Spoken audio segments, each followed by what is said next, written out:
Hey everybody, welcome to You Can Do Math, and today we are going to talk about something super exciting. It's called the discriminant. I'm excited, hopefully you are too. Let's get started. Alright guys, on the screen right now, you're going to notice a couple different things. The first thing, our title, our discriminant. Below it is the fabulous quadratic formula. The quadratic formula is a tool to solve any quadratic that you want to. When you can't factor, you're getting stuck. It's my favorite. I love it. And there's something really cool about it as well, is the discriminant. So the discriminant is this guy right here, the b squared minus 4ac, like under the radical sign. That is what we call the discriminant. And why is it so cool and awesome? Well, it tells us how many solutions that our quadratic is actually going to have. So let's go ahead and work through some scenarios. So let's go ahead and do just an example of a standard form, right? So ax squared plus bx plus c equals 0, right? Where a can represent, right, a number, b a number, and then c is our constant, right? Okay, cool. So the discriminant is that b squared minus 4ac. And if we take the values of, say, this a, whatever that number is, we'll plug it into the discriminant here, the b as well, and the c. And then if we calculate that, if our answer for calculating that, if it is greater than 0, right, it's bigger than 0, then that means our quadratic has two solutions. So two solutions. We also call them two roots. All right, so let's do a different scenario. Let's say that the b squared minus 4ac exactly is 0. What if that happens? What if we get 0? Well, that is awesome because that means that we have one solution. Our quadratic has one solution. So one solution or one root. All right, so the other situation could be that our b squared minus 4ac, our discriminant, is going to be, not equals to, get into that habit, it's less than 0, which means it's negative. All right, so if our discriminant is negative, that means that it's complicated, right? We have two complicated solutions. We have two imaginary solutions, right? There are two that are imaginary. All right. Super cool, and it's awesome because it's like a little bit of an insight into where your calculations are going to take you, right? If you do the discriminant first and know that you're supposed to have two solutions and something gets messy and you have one, it's like a good check for you. All right, so let's try an example. So let's see. Let's do 10x squared minus 5x minus 5. How many solutions is this quadratic going to have? Okay, so let's do b squared minus 4 times a times c, where 10 is the a. Very important. B is negative 5. Okay, the sign in front goes with that term, right? So it's negative 5. And then for C is also going to be negative 5. So we're going to take those three and let's plug them in. Okay, so b squared, b is negative 5, so it'll be negative 5 squared. And I start off with this problem because it's so important to start to practice putting parentheses when you do some type of a substitution or you're plugging something in. Because that negative goes with it, you want to make sure that you're including the parentheses to let the reader know, right? To let who is ever looking at your paper, or for you to know that this -5 is being squared. So it's -5 times -5.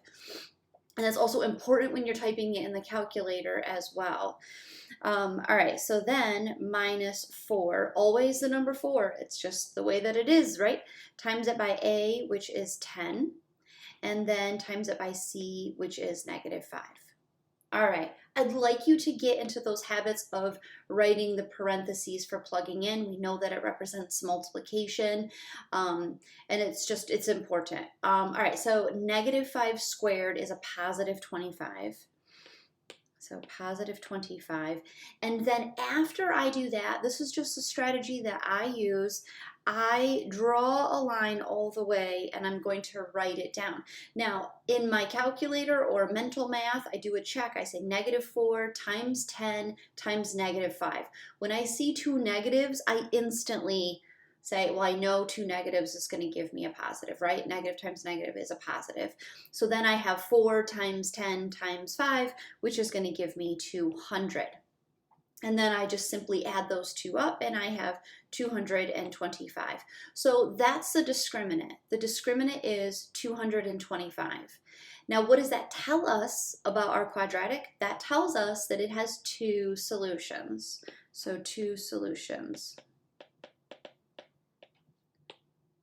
Okay, so that is the discriminant, and we have two solutions. And then what does that even look like on a graph?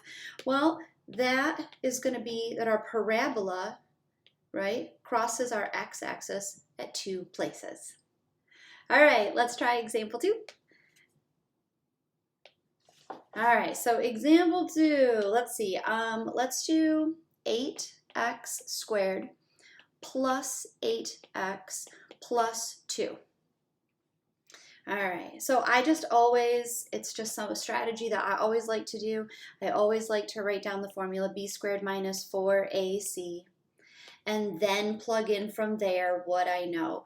It's just always a good habit because I feel like if you're writing it more than like you remember it, it's there. It's not just, I don't know, jumping. For me, it's just, I don't know, I'm probably weird. That's okay. All right, so our A is 8. Our B is also 8. And notice I circled that positive. And then our C is +2. All right, so B squared is 8 squared minus 4 times 8 times 2. So then we have 64. And then this is my strategy that I do, right? I draw that line and I multiply all of them. I see there's only one negative, so I drop it down and I know that I have 4 times 8 times 2, and that gives me 64. And 64 minus 64 is 0. So if we get exactly 0, that is the discriminant. And what does that tell us about our parabola? It has one solution. Now, what does that look like on a graph? Well, you can probably guess it, that means that it is going, right, to touch that x-axis at one point. All right, let's do another example. Let's see. Let's do 9x squared plus 4x plus 9. All right, formula first. B squared minus 4 times A times C. And let's see what we know. We know that A is 9, that our B is a +4, and our C is a +9. All right, let's plug them in. B squared is 4 squared minus 4 times A, which is 9, times C, which is also 9. All right, 4 squared. 4 times 4 is 16. So 16 minus, because there's only one, right? There's only one subtraction sign after that, so I know that it has to be subtracted. And then I have 4 times 9, which is 324. And 16 minus 324 is a negative 308. So what does that mean about our solution? Well, that is a discriminant. The discriminant is negative 308, and that means that our quadratic, our parabola, right, has two complex solutions, two imaginary solutions. Now, what does that look like on a graph? It's actually really cool. You ready? You ready for it? It doesn't cross the x. It does not cross the x. All right, and does math still live on if it doesn't cross the x-axis? Of course it does, yes. And you're going to get more into that in Algebra 2 when you take that class. But for right now, I want you to be comfortable with knowing that if we have a negative discriminant, that we have two imaginary solutions. It's complex, and yeah, and that's it. All right, I hope you guys enjoyed this lesson. Wait, do you want one?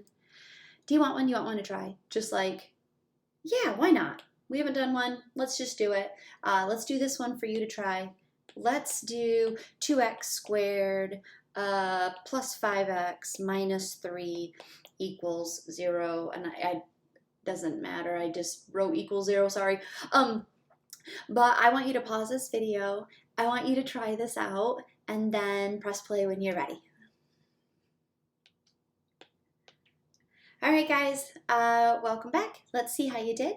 B squared minus 4ac, and let's see, the a is 2, b is positive 5, c is negative 3, so you had b squared, which is 5 squared. 5 squared minus 4 times 2 times negative 3. Ooh, awesome. So now we have 25, and it's going to be adding 4 times 2 is 8, and 8 times 3 is 24. So we have a positive 49 is our discriminant, which means there are 2 solutions. How'd you guys do? All right, thank you so much for joining me today, and that's it. I'll see you next time. Bye, guys.